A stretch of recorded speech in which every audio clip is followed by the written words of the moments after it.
हज़रत अब्दुल्ला बिन जुबैर फरमाते मेरी अम्मा की उम्र 100 साल के करीब हुई, नाबीना हो गई थी दोनों आंखों से। मैं कपड़े ला के देता था तो हज़रत अस्मा का तरीका ये था, कपड़े को हाथ लगा के देखती। 100 साल की बूढ़ी अम्मा हाथ लगाती, कहते बेटे बारीक है। महबूब ने बीबियों को छुप के रहने का हुक्म दिया, इनको ना थोड़ा मोटा करके ला। कहते अम्मा जी आपने हाथ से देखा है, सही है आप पहन ले। कहते मेरी अम्मा रो पड़ती, कहते बेटा बीबी का जेवर उसका पर्दा होता है, तो मेहरबानी कर मुझे मोटा कपड़ा ला के दे ताकि मैं अपने आप को छुपा के रखूं। मैंने छुप के जिंदगी गुजारी है, मैं छुप के अल्लाह की बारगाह में जाना चाहती हूं, मुझे पर्देदार रहने। इमाम हुसैन रज़ी अल्लाह तआला अन्हु की शहादत के बाद उनका झंडा हजरत अब्दुल्ला बिन जुबैर ने उठाया, उन्हीं का झंडा। यजीद जब मर गया तो मक्के मदीने और हिजाज के जो सारे इलाके थे उन लोगों ने हजरत अब्दुल्ला बिन जुबैर के हाथ पे बैत की थी, जो हजरत अस्मा के बेटे थे, जनाब सिद्दीक अकबर के नवासे। वो खलीफा बन गए, अमीर बन गए मुसलमान। दूसरी साइड पे शाम वाली साइड पे अब्दुल मलिक बिन मरवान बना, उसने ये जो तामीर काबा हुई है ना दोबारा से, जिन बुनियादों पे अब काबा है, इन्हीं बुनियादों पे हजरत अब्दुल्ला बिन जुबैर ने बैतुल्लाह को भी दोबारा तामीर करवाया। क्योंकि यजीद की फौजों ने जब हमला किया तो बैतुल्लाह के कुछ हिस्से शहीद हो गए, तो जनाब अब्दुल्ला बिन जुबैर ने इसे भी दोबारा बनवाया। अब्दुल मलिक बिन मरवान ने हज्जाज बिन यूसुफ को उनके मुकाबले में भेजा, लड़ाई होने लगी, 5.5 महीने जंग होती रही। हजरत अब्दुल्ला बिन जुबैर की फौजें, कुछ तो वो शहीद हो गए लोग, कुछ बिखर गए, आप अकेले रह गए। कहते मेरी 100 साल की बूढ़ी अम्मा, मैं अम्मा से मशवरा करने आया, हजरत अस्मा से। बच्चे इसलिए बुज़दिल होते हैं कि बाप उन्हें दलेरी सिखाता ही नहीं। कहते 100 साल की बूढ़ी और नाबीना अम्मा, क्यों नहीं बच्चे जहाज के लिए तैयार हो रहे हैं? माए कहती है शायद घर में रहेंगे तो मौत नहीं आएगी, शायद ये अंदर रहेंगे तो बच जाएंगे। फरमाते 100 साल की बूढ़ी अम्मा से जाके कहा अम्मा अब तो मैं तकरीबन अकेला रह गया हूँ, क्या करूं? तो कहते मेरी माँ कहने लगी हजरत अस्मा बेटे पहले तो ये बता कि तू हक पे है कि नहीं।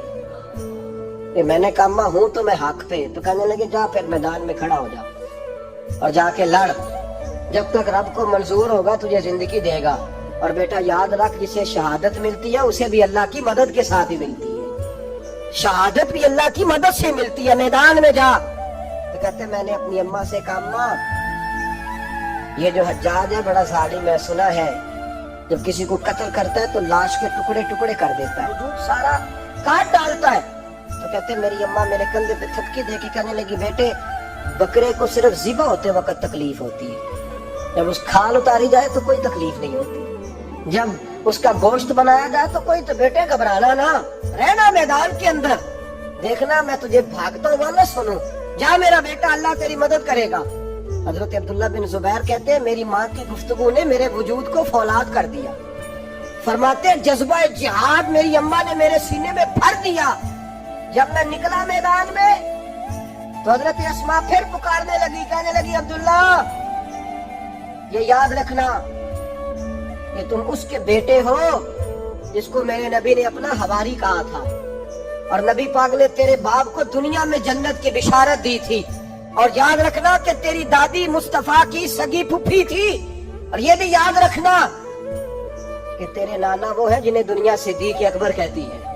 और ये भी जहन में रखना कि तेरी खाला वो है जो उम्मुल मोमिनीन सैयदा आयशा है। बेटा जब मैदान में लड़ना तो अपने खानदानी वकार का जरूर ख्याल रखना, याद रखना तुम कौन हो, किसके बेटे हो, किसके भांजे, किसके भतीजे, किसके नवासे, ख्याल रखना।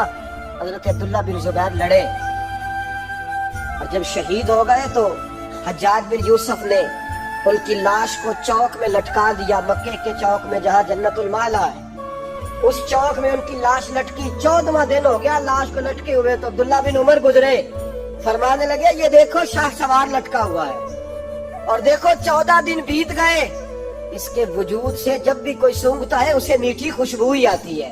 और अब्दुल्ला इब्न उमर फरमाने लगे खुशबू क्यों ना आए, इसके वजूद में जो पहली गिज़ा गई थी वो मुस्तफा का लवाबे दहन दाखिल हुआ था। 14 दिन गुजर गए। हज्जाज ने पैगाम भेजा हजरत अस्मा को, मेरी बात सुनो। आप फरमाने लगी मैं तो किसी के पास नहीं जाती, और मैं सरदारों को क्या समझती हूँ, यहाँ दौड़ जा। کہنے لگا میں زبردستی بلوا لوں گا. فرمایا طاقت ہے تو بلوا کے دیکھ, میں ابو بکر کی بیٹی ہوں. حجاج خود ملنے آیا اور آگے کہنے لگا میرے بارے میں آپ کا کیا خیال ہے؟ حضرت اسماء کہنے لگی خیال کیا ہونا ہے؟ نبی پاک نے فرمایا کہ میری امت میں ایک کذاب آئے گا, ایک قاتل آئے گا. کذاب مختار سقفی تھا اور قاتل تو ہے. کہنے لگا تجھے پتہ نہیں چلا میں نے تیرے بیٹے کا کیا حال کیا؟ اور جاج کہتے ہیں ایسا جملہ کا حضرت اسماء نے کہ میری سوچ ہی بدل دی. میں نے کہا دیکھا میں نے تیرے بیٹے کا کیا حال کیا؟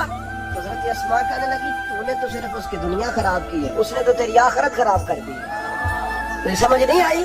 تو نے دنیا خراب کی, اس نے تو تیری آخرت خراب کر دی. ابھی تو سمجھا نہیں؟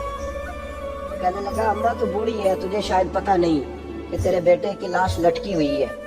تو کہتے ہیں حجاج کہتے ہیں حضرت اسماء کہنے لگی شکر ہے اللہ کا, شکر ہے اللہ کا, میرے بیٹا لٹک تو گیا ہے پر کسی ظالم کے آگے جھکا تو نہیں نا. شکر ہے اللہ کا. کہنے لگی شاہ سوار لٹکے ہی ہوتے ہیں, جو شاہ سوار ہوتے ہیں وہ سواریوں پہ ہی ہوتے ہیں. حجاج جا. حجاج بن یوسف کہتا جب میں باہر نکلا تو بڑی بڑی تلواریں میرا سر نہیں جھکا سکی تھی, پر حضرت اسماء کے جملوں نے میری گردن جھکا دی. لوگ مجھ سے پوچھتے تھے فاتح کون ہے؟ آپ کے عبداللہ. تو حجاج کہتا نہ میں اور دوسروں کو تو ماننے کو تیار ہی نہیں تھا نا. کہتا فاتح دیکھنا تو ابو بکر کی بیٹی اندر بیٹھی ہے, وہ سب سے زیادہ فاتح, وہ فاتح ہے جس کا حوصلہ جوان ہے, جس کے سینے میں ایمان کی قوت تگڑی, جو آج بھی ان اصولوں پہ قائم ہے جو مصطفیٰ نے دیے تھے.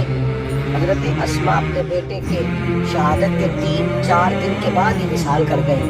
100 سال کی اسماء کا جب جنازہ اٹھا تو پھر دیکھا مکے کے لوگوں نے اور مدینے کے لوگوں نے کہ بادشاہوں کے جنازے میں اتنی حرکت نہیں آئی, اتنی اس خاتون کے جنازے میں لوگ آئے.